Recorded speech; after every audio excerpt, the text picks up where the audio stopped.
His praise will be my mouth. My soul makes its boast in the Lord. The humble and will hear of Him. The afflicted will be glad and join with me to magnify the Lord. Let us exalt His name together forever. I sought the Lord, He heard me and delivered me from my fears. Let us exalt His name together forever. Oh, sing His praises, magnify the Lord. The angel of the Lord encamps round those who fear His name, to save them and deliver them from harm. Though lions roar with hunger, we lack for no good thing. No wonder then we praise Him with our song. Let us exalt His name together forever. I sought the Lord, He heard me and delivered me from my fears. Let us exalt His name together forever. Oh, sing His praises, magnify the Lord. Come, children, now and hear me. If you would see long life, just keep your lips from wickedness and lies. Do good and turn from evil. Seek peace instead of strife. Love righteousness and God will hear your cry. Let us exalt His name together forever. I sought the Lord, He heard me and delivered me from my fears. Let us exalt His name together forever. Oh, sing His praises, magnify the Lord. Let us exalt His name together forever. I sought the Lord, He heard me and delivered me from my fears. Let us exalt His name together forever. Oh, sing His praises, magnify the Lord. Oh, sing His praises, magnify the Lord. Oh, sing His praises, magnify the Lord.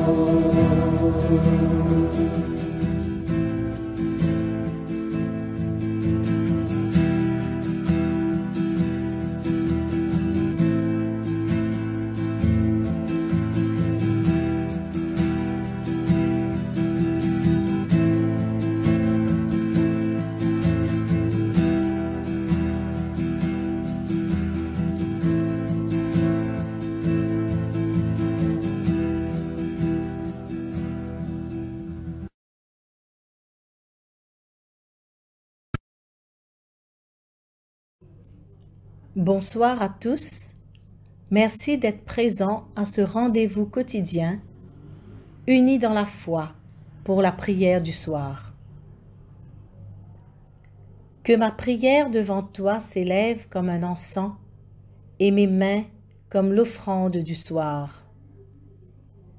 Adorez le Seigneur, éblouissant de sainteté, tremblez devant lui, terre entière. Je bénis le Seigneur qui me conseille, même la nuit mon cœur m'avertit. Je garde le Seigneur devant moi sans relâche. Il est à ma droite, je suis inébranlable. Chers amis, confessons les péchés que nous avons commis contre Dieu et notre prochain. Nous disons ensemble à la page 48. Dieu de miséricorde, nous confessons que nous avons péché contre toi, en pensée, en parole et en acte, par ce que nous avons fait et ce que nous avons omis de faire. Nous ne t'avons pas aimé de tout notre cœur, nous n'avons pas aimé notre prochain comme nous-mêmes. Nous regrettons sincèrement ces fautes, humblement nous nous en repentons. Pour l'amour de ton Fils Jésus-Christ, prends pitié de nous et pardonne-nous. Alors ta volonté fera notre joie et nous pourrons marcher dans tes chemins pour la gloire de ton nom. Amen. Que le Dieu Tout-Puissant nous fasse miséricorde, qu'il nous pardonne nos péchés par Jésus-Christ notre Seigneur, qu'il nous affermisse en tout bien, et par la puissance de l'Esprit Saint, qu'il nous garde pour la vie éternelle. Amen. Dieu, viens à mon aide. Seigneur, à mon secours. Gloire au Père et au Fils et au Saint-Esprit, au Dieu qui est, qui était et qui vient, pour les siècles des siècles. Amen. Alléluia. Ensemble, récitons l'hymne Joie et lumière à la page 50. Joie et lumière de la gloire éternelle du Père, le Très-Haut, le Très-Saint, ô Jésus-Christ. Parvenu à la fin de ce jour, contemplant cette clarté dans le soir, nous chantons le Père et le Fils et le Saint-Esprit de Dieu. Oui, tu es digne d'être chanté dans tous les temps par des voix sanctifiées, Fils de Dieu qui donne vie. Tout l'univers te rend gloire. Nous allons maintenant écouter les lectures de ce soir. Écoutons et méditons sur les paroles du psaume 89 au verset 19 à 53. Car l'Éternel est notre bouclier, le Saint d'Israël est notre roi. Alors tu parlas dans une vision à ton bien-aimé, et tu dis, j'ai prêté mon secours à un héros. J'ai élevé du milieu du peuple un jeune homme. J'ai trouvé David, mon serviteur, je l'ai oint de mon huile sainte. Ma main le soutiendra, et mon bras le fortifiera. L'ennemi ne le surprendra pas, et le méchant ne l'opprimera point. J'écraserai devant lui ses adversaires, et je frapperai ceux qui le haïssent.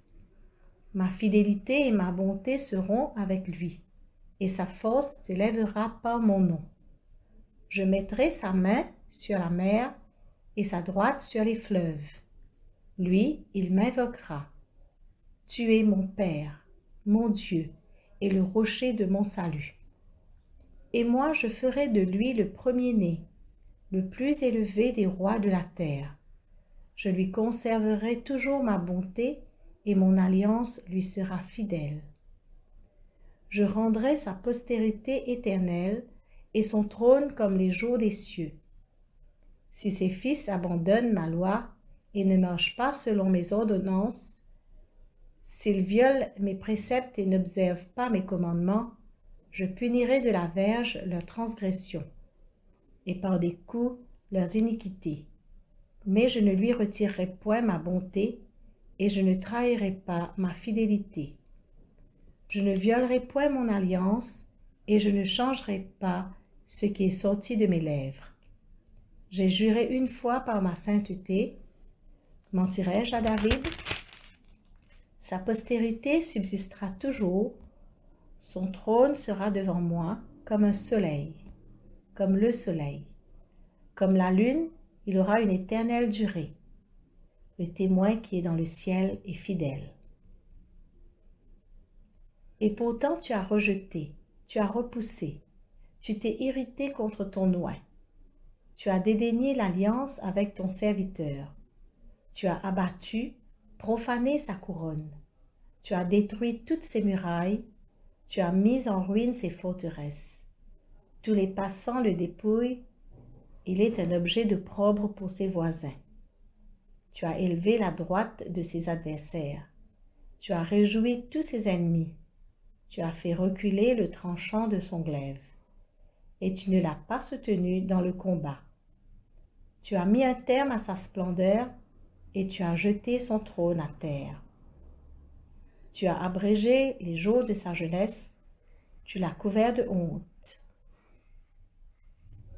Jusqu'à quand, l'Éternel, te cacheras-tu sans cesse, et ta fureur embrasera-t-elle comme le feu? Rappelle-toi ce qu'est la durée de ma vie, et pour quel néant tu as créé tous les fils de l'homme. Y a-t-il un homme qui puisse vivre et ne pas voir la mort? Qui puisse sauver son âme du séjour des morts? Où sont, Seigneur, tes bontés premières que tu juras à David dans ta fidélité? Souviens-toi, Seigneur, de l'opprobre de tes serviteurs. Souviens-toi que je porte en mon sein tous les peuples nombreux. Souviens-toi des outrages de tes ennemis, ô Éternel, de leurs outrages contre les pas de ton oint. Béni soit à jamais l'Éternel. Amen. Amen. Gloire soit au Père, au Fils et au Saint-Esprit, comme il était au commencement, comme il est maintenant, et comme il sera éternellement. Amen. La lecture est tirée du livre des Nombres, chapitre 16, à partir du verset 36. L'Éternel parla à Moïse et dit, « Dis à Éléazar, fils du sacrificateur Aaron, de retirer de l'incendie les brasiers et d'en répandre au loin le feu, car ils sont sanctifiés. Avec les brasiers de ces gens qui ont péché au péril de leur vie, que l'on fasse des lames étendues dont on couvrira l'autel, puisqu'ils ont été présentés devant l'Éternel et qu'ils sont sanctifiés, ils serviront de souvenir aux enfants d'Israël. » Le sacrificateur Éléazar prit les brasiers d'airain qu'avaient présentés les victimes de l'incendie, et il en fit les lames pour couvrir l'autel. C'est un souvenir pour les enfants d'Israël, afin qu'aucun étranger à la race d'Aaron ne s'approche pour offrir du parfum devant l'Éternel et ne soit comme Corée et comme sa troupe, selon ce que l'Éternel avait déclaré par Moïse. Dès le lendemain, toute l'assemblée des enfants d'Israël murmura contre Moïse et Aaron, en disant, « Vous avez fait mourir le peuple de l'Éternel. » Comme l'assemblée se formait contre Moïse et Aaron, et comme ils se tournaient les regards vers la tente d'assignation, voici la nuée la couvrit, et la gloire de l'Éternel apparut. Moïse et Aaron arrivèrent devant la tente d'assignation, et l'Éternel parla à Moïse et dit, « Retirez-vous du milieu de cette assemblée, et je les consumerai en un instant. » Ils tombèrent sur leur visage.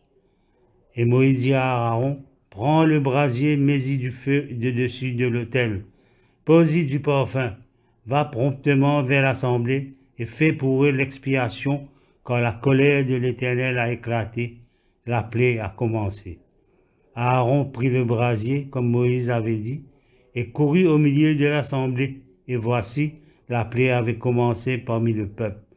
Il offrit le parfum, et il fit l'expiation pour le peuple. Il se plaça entre les morts et les vivants, et la plaie fut arrêtée. Il y eut 14 700 personnes qui moururent de cette plaie, outre ceux qui étaient morts à cause de Corée. Aaron retourna auprès de Moïse à l'entrée de la tente d'assignation. La plaie était arrêtée.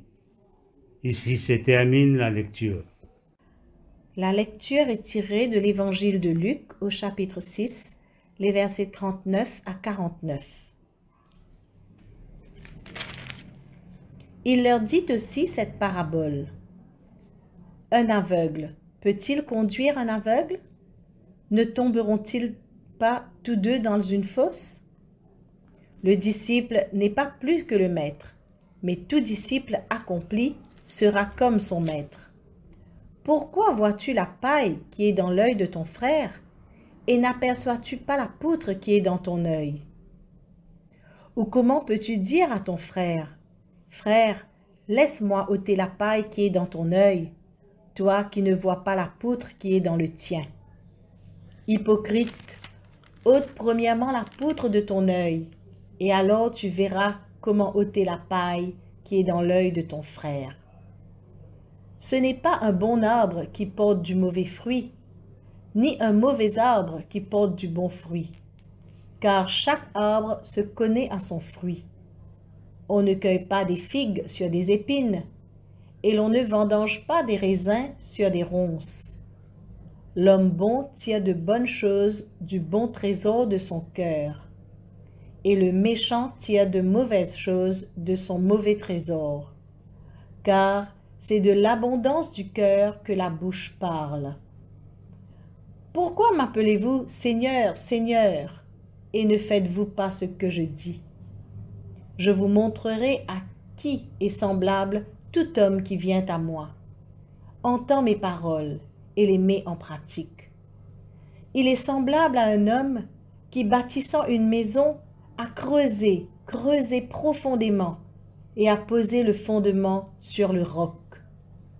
Une inondation est venue et le torrent s'est jeté contre cette maison sans pouvoir l'ébranler parce qu'elle était bien bâtie.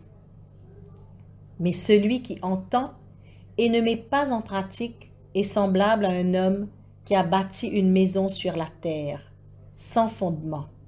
Le torrent s'est jeté contre elle, aussitôt elle est tombée, et la ruine de cette maison a été grande. Ici se termine la lecture. Merci Seigneur pour ta parole, parole qui est lampe à nos pieds et lumière sur nos sentiers. Que ces paroles s'enracinent en nos cœurs afin qu'elles nous transforment et nous fassent porter de bons fruits pour ta gloire. Dans le nom béni de ton Fils Jésus-Christ. Amen.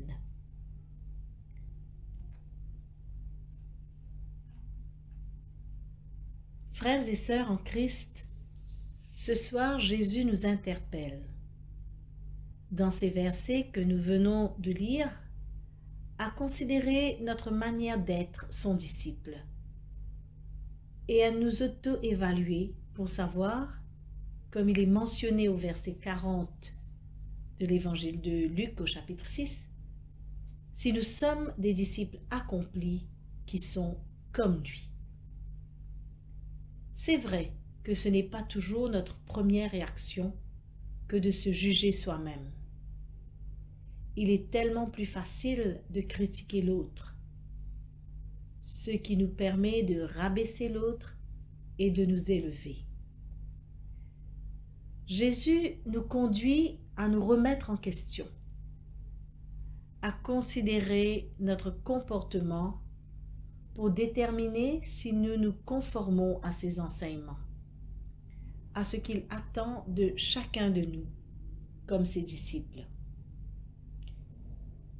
Il y a beaucoup à partager sur ce thème d'être disciple de Jésus. Attardons-nous sur les 3 exemples qui sont illustrés dans ce texte de Luc pour essayer de comprendre ce que Jésus nous enseigne. Premièrement, Jésus nous parle d'un arbre et de ses fruits pour nous enseigner la relation entre un chrétien et son comportement.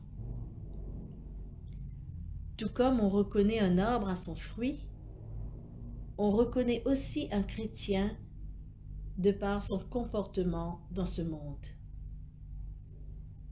Nous sommes confrontés à un enseignement sur les caractéristiques du vrai chrétien, du vrai disciple, car il ne suffit pas de professer qu'on est chrétien. Le lien entre cette profession de foi et la manifestation de cette même foi doit être visible pour apporter le témoignage de l'amour et vivre pleinement le statut de disciple de Jésus. Frères et sœurs en Christ, arrêtons-nous un moment. Allons au plus profond de nous-mêmes. Enlevons la poutre dans notre œil pour évaluer avec humilité notre qualité de disciple de Jésus. Une question surgira sûrement. Est-ce que ma vie correspond à ce que Jésus attend de moi comme son disciple? Eh bien, dans cette introspection qu'il nous est demandé à tous de faire, nous trouverons avec l'aide du Saint-Esprit des réponses qui nous permettront de rectifier le tir pour nous rapprocher de ce statut de vrai disciple de Jésus. Jésus va plus loin en nous donnant un deuxième point de réflexion. Au verset 45, nous lisons « L'homme bon tire de bonnes choses du bon trésor de son cœur. » Que trouvera Jésus dans mon cœur? Le trésor de mon cœur est-il à la hauteur de ce que Jésus attend d'y trouver? Mes paroles sont-elles le reflet de mon cœur? Un vrai disciple de Jésus se doit de semer de bonnes choses dans son cœur, car sa bouche révélera ce qui s'y trouve. Y a-t-il quelque chose que je dois changer dans mon cœur? Toutes ces questions nous emmènent à un processus très important. Faire semblant, se forcer à être ce qu'on n'est pas, est un comportement qui ne dure jamais longtemps. D'ailleurs, il est si bien dit, chasser le naturel, il revient au galop. La transformation du cœur doit se faire pour que, par la suite, l'abondance de l'amour qui s'y trouve puisse être révélée par des bonnes paroles qui donnent gloire à Dieu. Laissons l'Esprit Saint travailler notre cœur, comme l'argile dans les mains du potier, pour le changer en un cœur docile, réceptif, obéissant, attaché à Dieu, le laissant opérer en chacun de nous le changement qui nous fera faire la volonté de notre Seigneur et vivre en vrai disciple de Jésus selon ce que lui-même nous demande. Jésus poursuit dans son enseignement de comment être de vrais disciples avec des paroles fermes. Pourquoi m'appelez-vous Seigneur, Seigneur, et ne faites-vous pas ce que je dis? À son habitude, Jésus nous montre la différence entre l'homme sage et l'homme insensé. Le sage s'assurant des fondements solides, bâtissant sur le roc. Quand arrivent les temps d'épreuve, la maison résiste. Quant à la maison de l'homme insensé, bâtie sur la terre, elle a connu la grande ruine. Et nous, frères et sœurs, sommes-nous sages? Nous traversons aussi de multiples épreuves, ça c'est sûr. Mais la solidité de notre foi, l'obéissance à la parole de Dieu et sa mise en pratique fera que nous résisterons, que nous traverserons chaque épreuve avec confiance et nous en sortirons vainqueurs. Chers amis, le Seigneur nous exhorte, nous son peuple choisi, à être ses vrais disciples en nous attachant à lui avec amour et foi, à manifester notre foi, notre statut de disciple, de par notre témoignage de vie, nos paroles et nos actes. Dire « je suis chrétien » ne suffit pas pour être disciple de Jésus. Il faut le démontrer dans notre marche spirituelle. C'est le travail de toute une vie, d'où l'importance de s'arrêter de temps en temps et d'évaluer sa qualité de disciple. Nous nous rappelons des questions émises dans cette réflexion. Est-ce que ma vie correspond à ce que Jésus attend de moi comme son disciple? Que trouvera Jésus dans mon cœur? Le trésor de mon cœur est-il à la hauteur de ce que Jésus attend d'y trouver? Mes paroles sont-elles le reflet de mon cœur? Y a-t-il quelque chose que je dois changer dans mon cœur?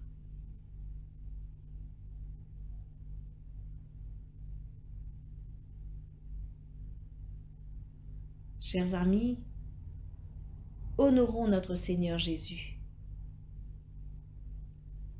en nous auto-évaluant, en essayant en toute humilité, en toute sincérité, de répondre à ces questions et surtout d'utiliser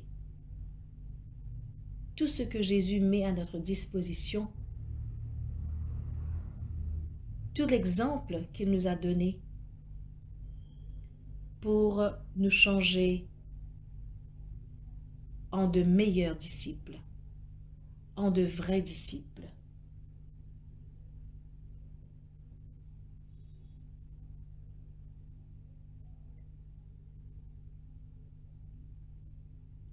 Honorons donc notre Seigneur Jésus-Christ par l'amour véritable que nous démontrons par notre comportement, dans nos paroles et dans nos actes. Amen.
Quand nous presse l'ennemi.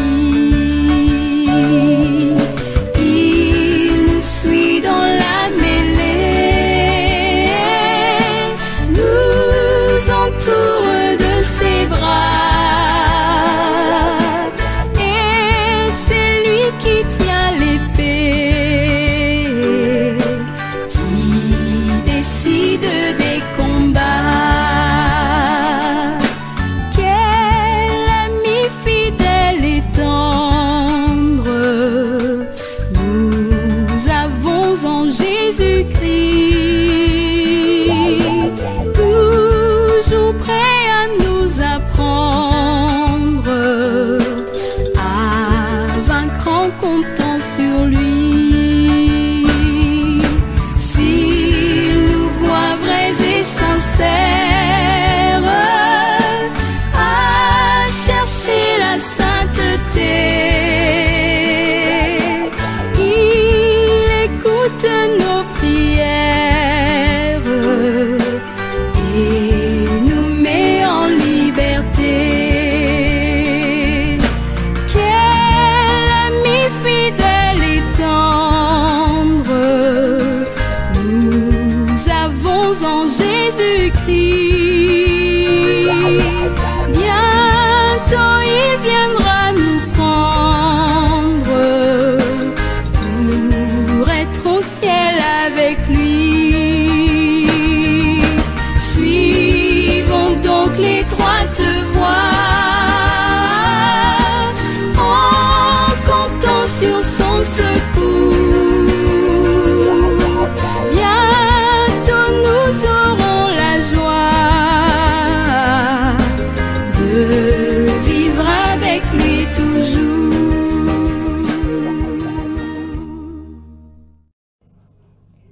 D'une même voix, récitons ensemble le Magnificat.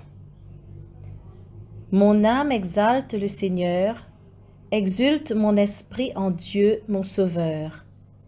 Il s'est penché sur son humble servante. Désormais tous les âges me diront bienheureuse. Le Puissant fit pour moi des merveilles, saint est son nom. Son amour s'étend d'âge en âge sur ceux qui le craignent.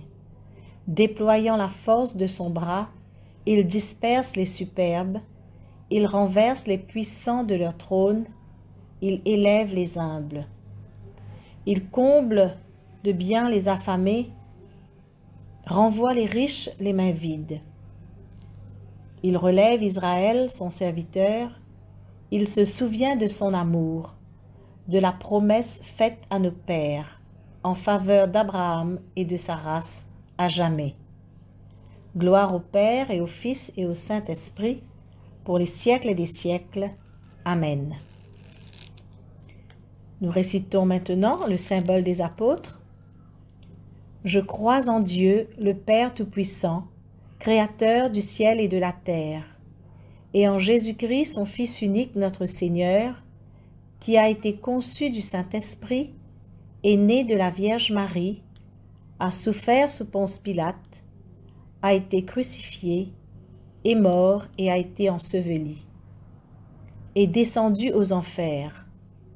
Le troisième jour est ressuscité des morts, est monté aux cieux, est assis à la droite de Dieu le Père Tout-Puissant, d'où il viendra juger les vivants et les morts. Je crois en l'Esprit Saint, à la Sainte Église catholique, à la communion des saints, à la rémission des péchés, à la résurrection de la chair, à la vie éternelle. Amen. Le Seigneur soit avec nous et avec notre esprit. Prions le Seigneur. Ensemble, disons la prière que Jésus lui-même nous a enseignée.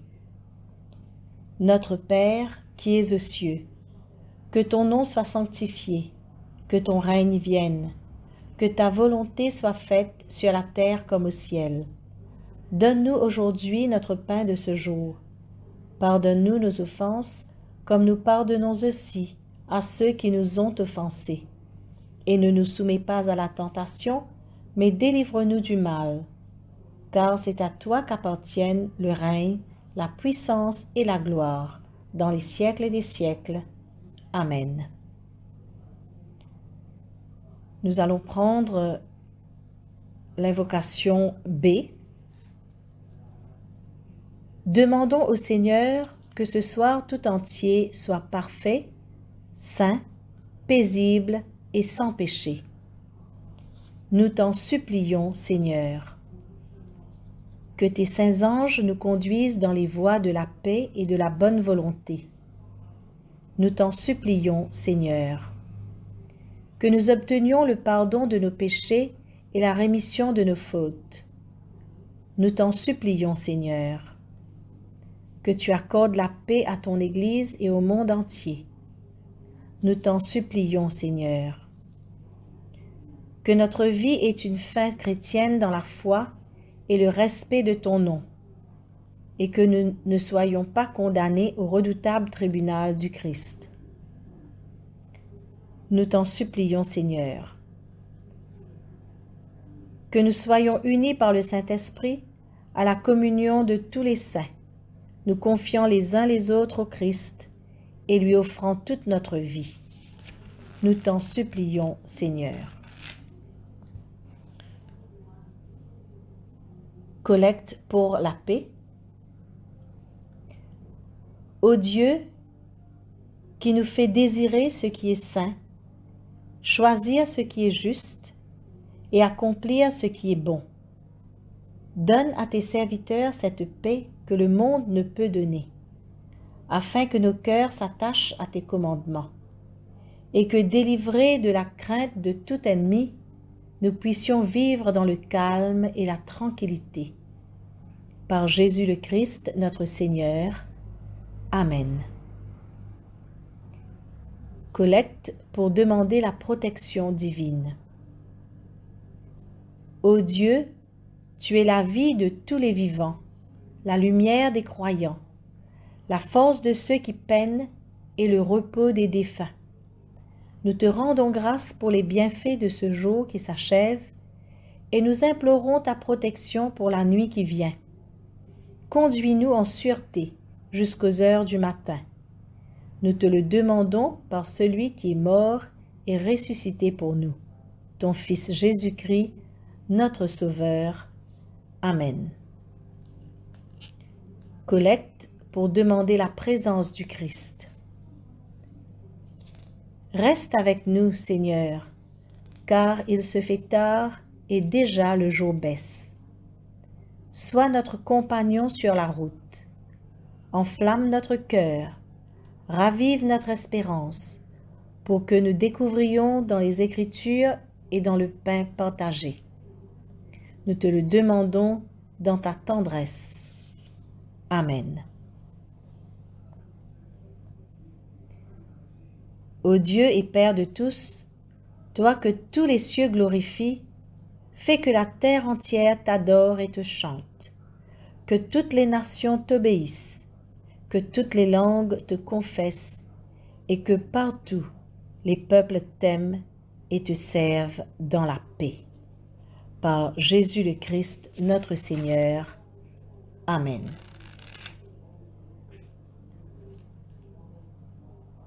Nous allons à présent réciter ensemble l'action de grâce générale. Dieu Tout-Puissant, Père de miséricorde, nous te rendons grâce de ta bonté et de ton amour envers nous, tes serviteurs indignes, et envers tous ceux que tu as faits. Nous te bénissons parce que tu nous as créés, tu nous protèges, et tu nous combles des bienfaits de cette vie. Mais surtout parce que dans ton amour inépuisable, tu as racheté le monde par ton Fils Jésus-Christ, et tu nous donnes les moyens de recevoir ta grâce et l'espérance de la gloire sans fin. Nous t'en prions, rends-nous sensibles à ta miséricorde, pour que nous te rendions gloire d'un cœur reconnaissant, non seulement de nos lèvres, mais par toute notre vie, en nous mettant à ton service et en marchant devant toi, dans la justice et la sainteté, tout au long de nos jours. Nous te le demandons par ton Fils Jésus le Christ, notre Seigneur. Amen. Disons la prière de Saint Jean Chrysostome. Dieu Tout-Puissant, toi qui nous as accordé la grâce de t'adresser d'un cœur unanime notre prière commune, tu as promis par ton Fils que lorsque 2 ou 3 se réuniraient en son nom, tu serais au milieu d'eux. Comble maintenant, Seigneur, nos désirs et nos vœux selon ce qui nous est utile. Donne-nous en cette vie la connaissance de ta vérité et dans le monde à venir la vie éternelle. Amen. Bénissons le Seigneur, nous rendons grâce à Dieu. Gloire à Dieu qui peut, par sa puissance qui agit en nous, faire au-delà, infiniment au-delà de ce que nous demandons et concevons. À lui la gloire dans l'Église et en Jésus-Christ pour toutes les générations des siècles. Amen. Merci à vous tous qui avez partagé ce temps de prière avec nous.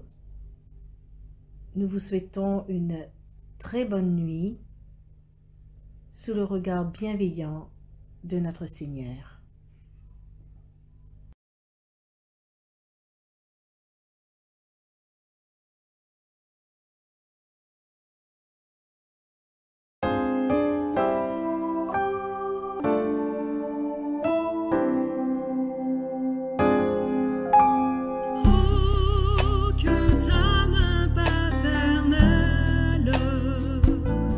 Me bénisse à mon